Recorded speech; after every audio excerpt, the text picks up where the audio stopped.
Olá, audiência qualificada e abençoada da nossa queridíssima Rádio Vim FM. Todos aí que estão sintonizados na nossa frequência 91,9 e aqueles que nos acompanham aí pelo YouTube, pelo nosso aplicativo. Aqui é Juliano Mioto, apresentando para vocês mais um Carreira de Sucesso. Porque a escada do sucesso, ela começa pela obediência. A obediência aos princípios eternos de Deus e pela busca da sabedoria e da excelência. E tudo quanto fizerdes, diz a palavra, fazei-o de todo o coração, como ao Senhor e não como a homens. Isso está em Colossenses 3:23. E hoje nós teremos um programa muitíssimo especial. Vamos falar sobre empreendedorismo, carreira, sucesso, liderança, o papel da família e dos bons hábitos, obviamente, na construção de uma carreira de sucesso. Um bate-papo muito especial com o empresário Márcio Martins de Castro Andrade, que hoje é presidente do Sindiposto, diretor do CODESE, vice-presidente da FEComércio do estado de Goiás. E o Márcio, ele é formado em Direito. Trabalhou numa empresa chamada Shell do Brasil. Poucos, os mais novos talvez não vão nem lembrar desse nome dessa empresa, mas nós vamos falar um pouquinho hoje sobre ela, por mais de 10 anos, onde ele saiu para empreender no segmento de combustíveis, de postos, e também é um importante líder empresarial. Tudo isso aqui no Carreira de Sucesso. Fique ligado conosco. O olá e o nosso abraço muito especial para todos aqueles que estão nos ouvindo aí e nos acompanhando, seja pela rádio, seja pelo YouTube, seja pelo aplicativo. Meu querido Márcio Andrade, tudo bem contigo? Ô Milton, muito prazer estar aqui com você, tudo bem, graças a Deus. É um prazer estar aqui conversando com você, podendo falar um pouquinho das nossas vidas e compartilhando com quem está nos ouvindo e assistindo, né? Que coisa boa, Márcio. Eu vi um pouco assim do seu histórico, seu breve histórico de vida. Eu sei que deve ter muito mais coisa, E é curioso assim, você formou em Direito, passou um tempo num posto de saúde emitindo ali receitas, Depois foi para uma empresa chamada Shell. Eu queria que você falasse um pouquinho o que é essa empresa para o nosso ouvinte.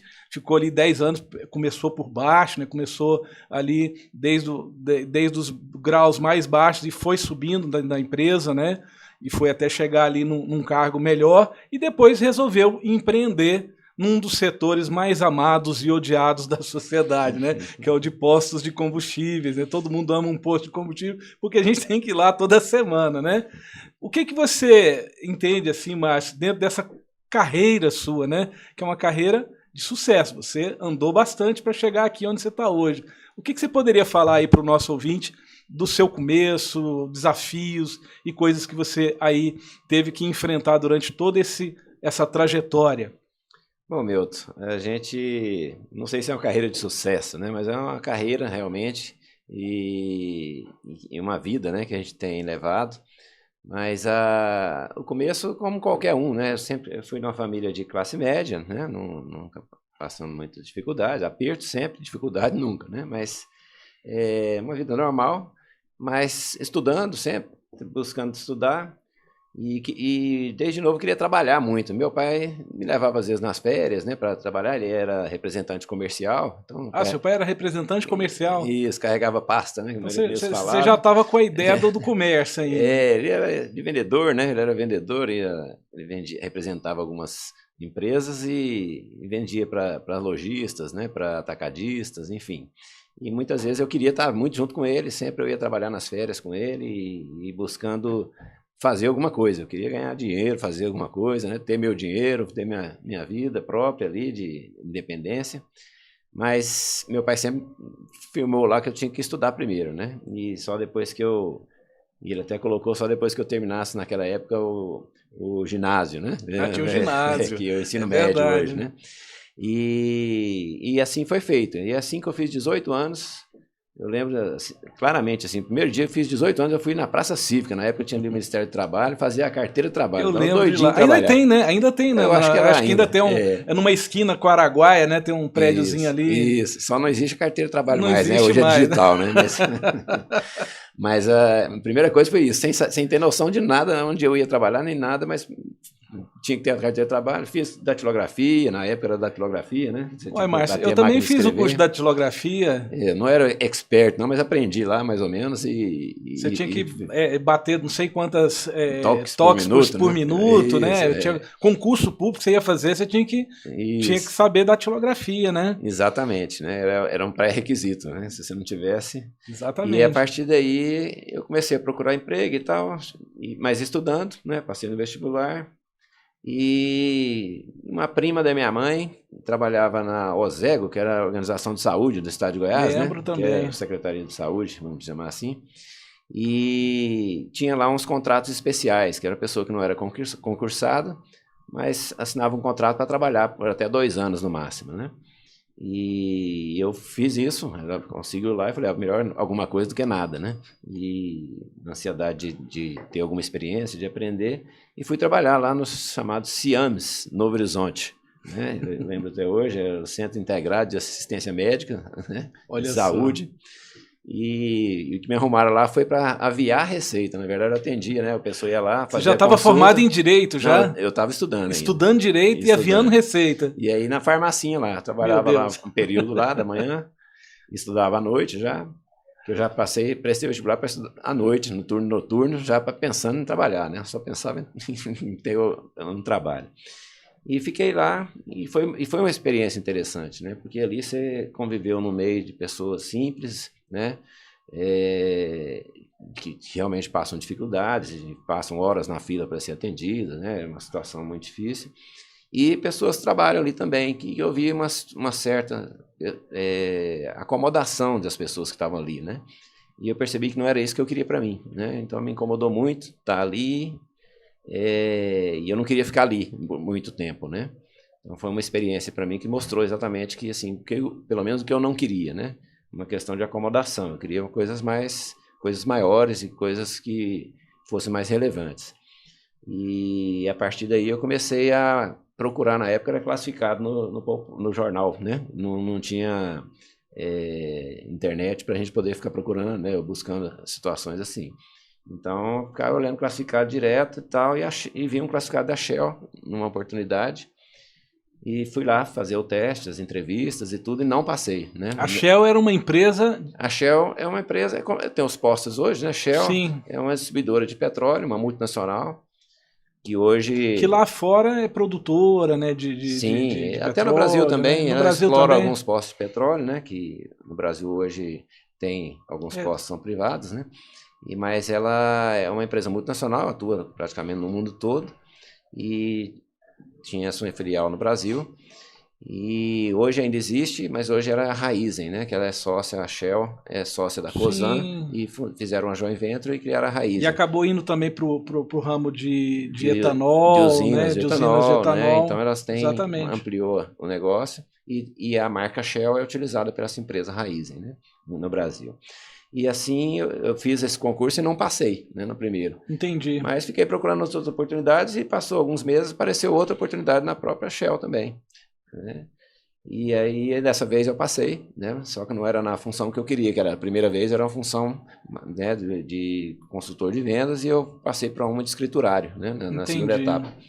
Mas rapidamente também ali eu já passei para algumas funções ali, já cheguei na função que eu gostaria inicialmente, que era consultor de vendas, e fiquei nessa empresa por aproximadamente 10 anos, né?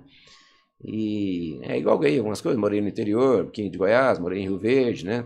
Pela Shell, depois mudei para Belo Horizonte, fui alçando outras funções, e por fim cheguei a morar no Rio de Janeiro, e que foi um momento ali que me fez também mudar, né? Assim, de opção. Teve um plano de demissão voluntária, e eu tirei férias antes desse período, vi a Goiânia e procurei um negócio para fazer, que seria exatamente o posto, né? Achei um posto, vim com essa finalidade de procurar um posto de gasolina, mas o dinheiro era bem restrito, né? Então eu procurei um posto mais na periferia, isso há 27 anos atrás, e era um posto que hoje até não é tanto periferia mais, que é ali na Avenida São Paulo, em Aparecida de Goiânia, mais próximo da BR. Na época que eu comprei lá, não tinha nem iluminação pública na rua, na avenida, né? E até tem um caso interessante, que eu levei meu pai para ver o negócio, né? Tava fechando o negócio, falei, que pai, vamos lá, né? vamos lá para o senhor ver o que eu estou fazendo, né? O negócio que eu estou comprando aqui e tal. E falta de estratégia minha, levei ele à noite, né? Já eram umas 8, 9 horas da noite e a cidade foi ficando para trás e a avenida foi parando, aí chegando no lugar já não tinha nem iluminação mais, escuro danado. E entrei no posto lá assim, já o posto fechava na noite. E aí chegamos lá no breu lá, o farol do carro iluminando o posto, é esse aqui, né? Aí meu pai perguntou assim para mim, eu não entendo nada desse negócio de posto de gasolina, mas alguém vem você aqui? Tem certeza? Não, você tem certeza que é esse aqui, né? Aí eu falei, pai, é o que o meu dinheiro dá para comprar, né? Então, mas aqui tem potencial, eu acredito e tal. E assim foi, peguei um posto, estava praticamente fechado, vendendo muito pouco, né? E fomos trabalhando. E com muita dificuldade lá, eu chegava nas empresas para tentar fazer convênio, para a empresa vir abastecer Sim. comigo. Aí o cara falou, não vou mudar do posto que eu estou não, aquele posto ali vive fechando, daqui a um dia você vai fechar também, né? Eu ouvi isso de uns 3 pessoas. Ou seja, ninguém acreditava no seu negócio, exceto você. Exato, mas era um negócio que eu nunca podia ter naquele momento. Mas eu voltando um pouquinho, eu saí do Rio porque eu fiquei 1 ano só no Rio de Janeiro. Entendi. Porque aí é questão de prioridades, né, também. E aí você opta por uma questão da carreira ou por uma questão da sua vida pessoal, né, com a sua família. E foi a opção que eu fiz, né? Eu quero voltar para Goiânia, né, para ter uma vida, mas não gostei de morar no Rio, né? O Rio é muito bom para passear, mas para morar para mim não foi uma experiência muito também, boa, né? Mais puxado, de né? trabalhar, eu morava aluguei um apartamento na Barra, priorizando a família, porque questão de segurança naquela época Barra, e tal, era mais Barra tranquilo. É um bairro menos perigoso, mas muito né? distante, né? A sede da empresa era em Botafogo, então você andava ali Já tinha metrô naquela época, não? Não, na Barra não Hoje tem, né? né? O metrô que vai da Barra para o Botafogo. Eu acho que tem um de superfície, né? Também. Mas naquela época não tinha, então eu saía muito cedo de casa para não pegar o trânsito muito forte de manhã cedo e voltava à noite para não pegar o trânsito da volta também no final do dia. Então, se eu saísse 5h30 da tarde ali, eu ia chegar praticamente no mesmo horário se eu saísse às 7. Né? Então, não tinha vida durante a semana, né? Mas muito puxado, né? Você tocou em vários pontos que nós vamos trabalhar melhor no próximo bloco, né? No próximo... Você vê que passa rápido, né? O primeiro bloco já está quase terminando aqui. Você falou da família. Eu achei interessante, você falou do papel, do respeito que você tinha ao seu pai, né? Sim. Seu pai, então... e você falou um negócio que eu achei maravilhoso, assim. Você queria trabalhar. E eu vejo hoje a maioria dos jovens, eles querem um emprego, eles não querem trabalhar. Eles querem, eu quero ter um emprego. E geralmente querem ter um emprego já começando já com uma boa posição na empresa, né? Já querendo começar como se fossem muito especiais. Eu acho que no segundo bloco a gente pode falar um pouco sobre isso, né? A gente vai para um intervalo aí comercial daqui a pouquinho e a gente retorna com mais aí carreira de sucesso com o Márcio Andrade aí, que é um empresário de sucesso, um homem de negócio, um homem que tem uma boa atuação também como líder empresarial, e a gente vai entender um pouquinho mais aí o papel da família, dos princípios e dos valores aí na formação desse nosso querido Márcio Andrade. Daqui a pouquinho nós voltamos com o Carreira de Sucesso. Olá, ouvintes da Rádio Vinha FM e todos aqueles que nos assistem pelo YouTube e pelo aplicativo. Deixe aí seu comentário, compartilhe com seus irmãos, com seus amigos e familiares. Estamos aqui de volta com o Carreira de Sucesso. Eu sou o Juliano Mioto e no programa de hoje nós estamos com um baita de um empresário e líder classista, que é o Márcio Andrade, que é vice-presidente da FEComércio e presidente do Sindipostos. E Márcio, olha, antes da gente ir para um tema aqui que eu quero dar uma aprofundada aqui nesse segundo bloco, você está num dos setores que eu falei no começo, mais amados e odiados da sociedade, que é de postos. Todo mundo fica aí falando, porque o posto de gasolina eles fazem alinhamento de preço, eles gostam de ficar aí. Por que você escolheu esse setor e quais são os desafios para você que está nesse setor? É um setor que eu sei que é muito regulado, que é um setor que tem uma lupa muito grande. O que você diria para esse ouvinte que ama e odeia os postos de gasolina? Milton, é um desafio, né? A escolha foi em função da minha experiência na Shell, né? Então, trabalhando na Shell, a gente lidava com esse segmento e aprendeu ali, né, a conviver e ter a experiência, que apesar de ser um pouco diferente, mas você tinha já uma visão do negócio. Então, um negócio que você já tinha o conhecimento, então fica mais fácil você desenvolver. Realmente é um desafio, né? Ser dono de posto, principalmente líder classista, para defender essa categoria, porque ela é muito mal compreendida, né? Ó, eu vou te falar, às vezes eu falava assim, gente, ó, eu vou convidar o Márcio lá para ser meu convidado no programa, eu falava, o do posto, aí já ficaram assim com aquele olhar meio tipo assim. Eu já estou acostumado assim, com isso, né? né? De ter esse receio, né? De falar comigo. Mas é um segmento que é muito incompreendido, né? Por quê? Porque a história conta, né? É um segmento que era totalmente controlado pelo governo, os aumentos sempre foram anunciados e eram obrigatórios o preço, né? tabelamento de preços, né? Os preços eram iguais em todos os postos por força de lei. Então, na cabeça do consumidor hoje, quando tem um aumento, todo mundo quer saber o detalhe de como é que funciona, ou quando tem uma redução também, eu sou procurado pela imprensa, por que reduziu, ou então por que aumentou na distribuidora tanto, e o posto aumentou mais ou menos, né? Raramente me perguntam, mas às vezes acontece também dela aumentar e a gente não repassar, mas é por isso, então não existe uma história por trás disso, e antigamente o dono de posto eram milionários, né? Por quê? Porque é totalmente regulado, tinha que ter uma autorização, né, para você ter o posto. Eram poucas pessoas que tinham acesso, era um né? cartório, então você tinha que ter influência Entendi. na sociedade para você conseguir ter a autorização para instalar um posto de gasolina. Não era simples como é hoje, você ir na prefeitura, tira um uso do solo, aprova um projeto Se você e tiver o instala o dinheiro posto. para comprar os Se equipamentos, tiver o dinheiro está para lá dentro. empreender, né, você vai e investe seu dinheiro e tem um posto de gasolina. Hoje não é um bicho de sete cabeças, não precisa ter influência. Interessante. Antigamente, então, quem era dono de posto era o médico da cidade, era, né, a pessoa influente da cidade, um político que tinha um posto de gasolina. Hoje não, qualquer cidadão que tenha algum recurso pode ter. Ainda tem aqueles milionários que têm suas redes, né? Mas é bem menos mas hoje, qualquer né? segmento, né? Então aí não é uma exclusividade de um segmento. Então, qualquer segmento você tem. De farmácia, você tem os milionários que têm a rede de farmácia, né? Você tem em qualquer segmento, supermercado, enfim, qualquer ramo de atividade, você tem as pessoas que se sobressaem, né? Então essa é a visão que se tem, né, do mercado de combustíveis, de muito só de preço, né? E em função disso, tem, mas é uma questão de preço, é uma questão natural do negócio e o alinhamento de preço é uma questão até natural também, porque o consumidor ele é muito focado no preço, né? Os preços dos combustíveis são anunciados lá em números garrafais, né? Números gigantes na placa antes do cara entrar no posto. Então isso é muito sensível. Então tende a haver um nivelamento no preço em busca desse consumidor, né? E se fala muito nesse aspecto do cartel, que o preço é combinado, que todo mundo faz junto, né? Mas graças aos aplicativos que se tem hoje de pesquisa de preço, é possível perceber que esses preços, primeiro, não aumentam tudo na mesma hora, no mesmo dia, né? Acontece ao longo de um tempo. É claro que o tempo é rápido, porque ninguém quer perder esse cliente. Entendi, muito interessante. Olha, ouvinte e aqueles que estão nos acompanhando no YouTube, a gente às vezes tem algumas opiniões que são baseadas em narrativas, né, que são construídas. A gente não pode esquecer que o setor de postos e gasolina, de combustíveis, né, em geral, é um dos setores mais vigiados, onde há mais os preços para você adquirir ali os insumos são totalmente, vem tudo igual para todo mundo.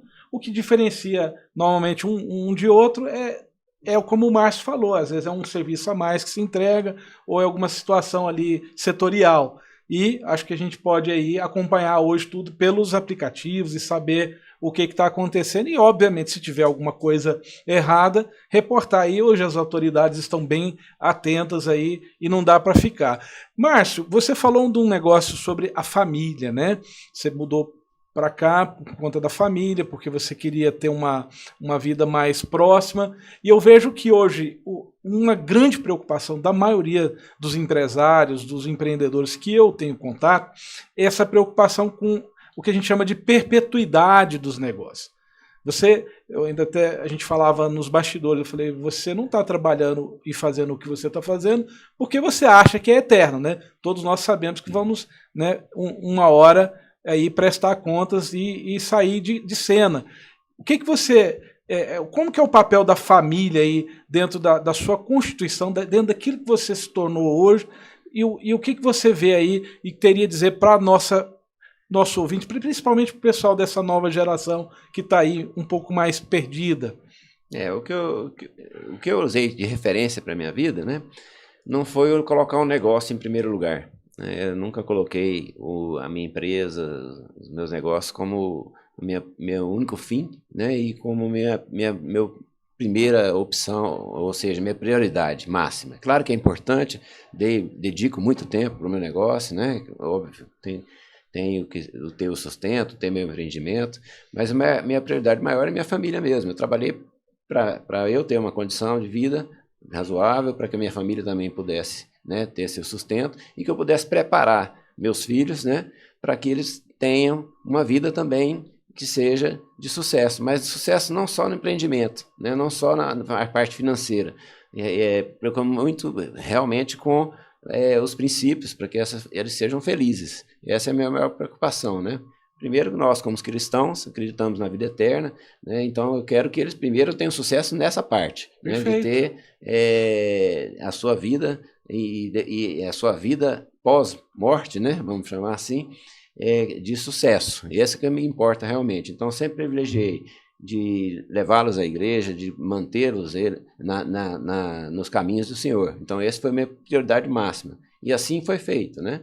E eu colho os frutos disso hoje. Meus filhos hoje são bênçãos na minha vida, na vida da nossa família, né? Eu tenho orgulho disso, né? Do que meus filhos são hoje, independente do meu negócio, né? Inclusive, hoje eles não estão no meu negócio, né? Hoje cada um está trilhando o seu caminho, que é o que eu incentivei, inclusive, né? O negócio está aqui, né? Se eles quiserem, quando eu necessitar, o negócio vai estar aqui e eles podem assumir. Eles estão capacitados e preparados para isso, né? Mas estão tendo suas experiências.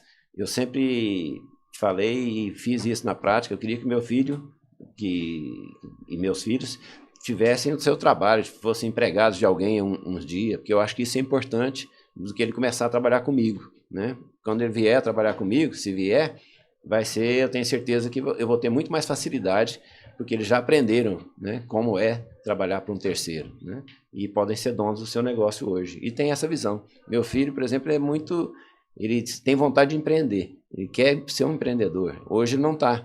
Ele tem 22 anos, recém-formado, e está trabalhando num banco lá em São Paulo. Mas ele sempre demonstrou a vontade de empreender, e eu acredito que ele vai fazer isso ainda em algum momento, né?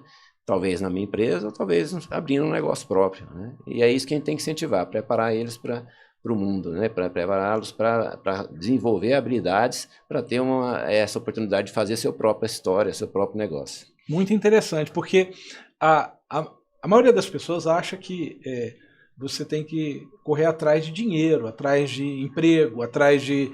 não, mas a gente tem que correr atrás de fazer o nosso melhor para gerar valor para a sociedade, gerar valor para as pessoas que estão em nossa volta, e esse valor gerado, ele vai ter o seu retorno. E uma das coisas assim que até queria ouvir um pouco de você também, Márcio, quais são assim os principais valores, assim, princípios que você acha que as pessoas hoje deveriam prestar mais atenção? Por exemplo, eu vejo no seu caso, você teve coragem, esse foi um valor, uma virtude. Sim. Porque você estava numa situação em que você era empregado, que você tinha um certo conforto, você poderia até ter uma carreira até hoje, né?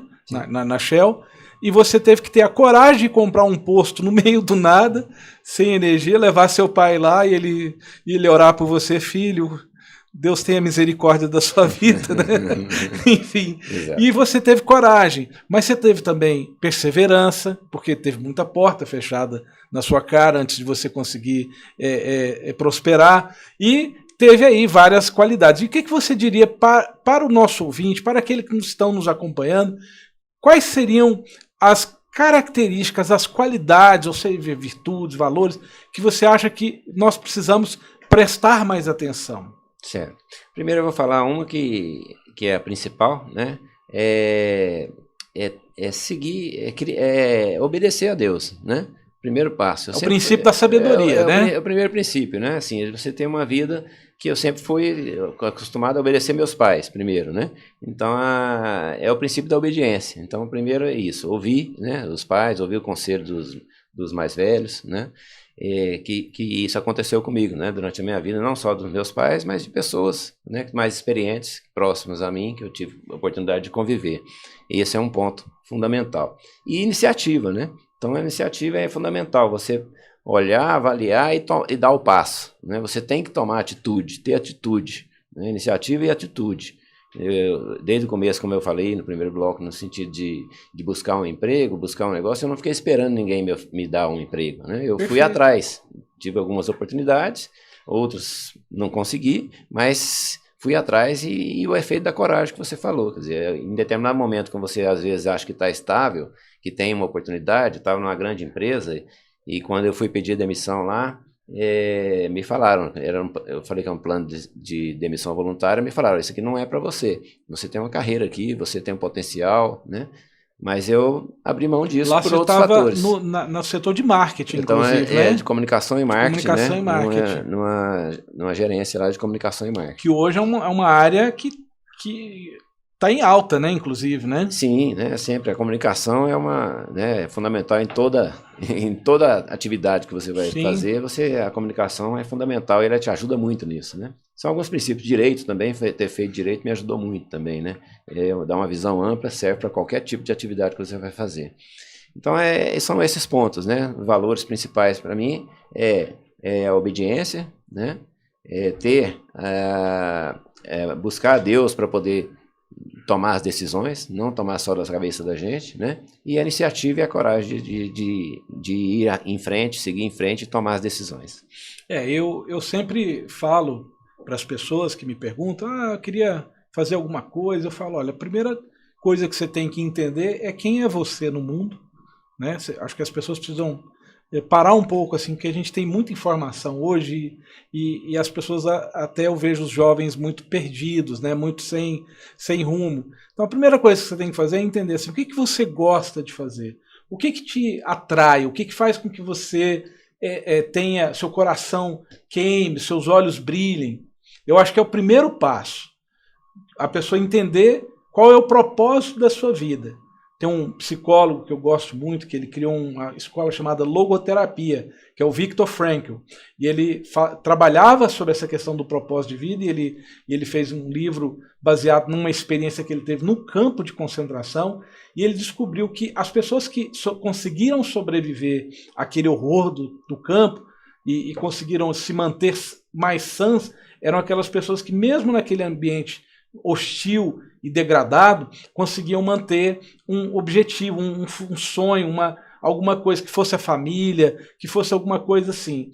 Então, acho que esse é o primeiro passo, e a família, como você falou, né? Você ter a sua família ali como prioridade também, mais do que o negócio, porque o negócio, se você está trabalhando ele é uma situação onde você vai buscar ali uma provisão para a sua casa, e você focou a sua vida na sua família, você focou a sua vida no seu bem maior, né?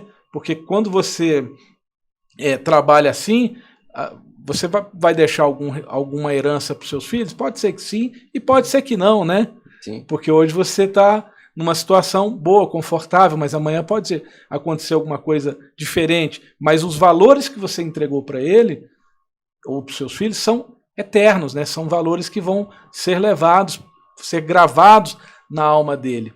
E aí eu queria que você falasse aí, você tem aí um tempo aí para você, diante de tudo isso que a gente está vendo hoje, vivendo no Brasil, vendo essa geração agora que está aí um pouco perdida, um pouco sem rumo, você que é um empresário que tem uma carreira de sucesso dentro daquilo, eu acho que bem sucedido não é só quem é multimilionário, quem está andando de avião de ouro, não, é bem sucedido quem, como você, conseguiu constituir uma boa família, criar um negócio sustentável. O que você teria para dizer para esse jovem? Você acredita ainda no Brasil? Você acha que o Brasil ainda é um país que de oportunidades, uma terra que a gente pode acreditar e lutar e fazer com que isso aqui aconteça?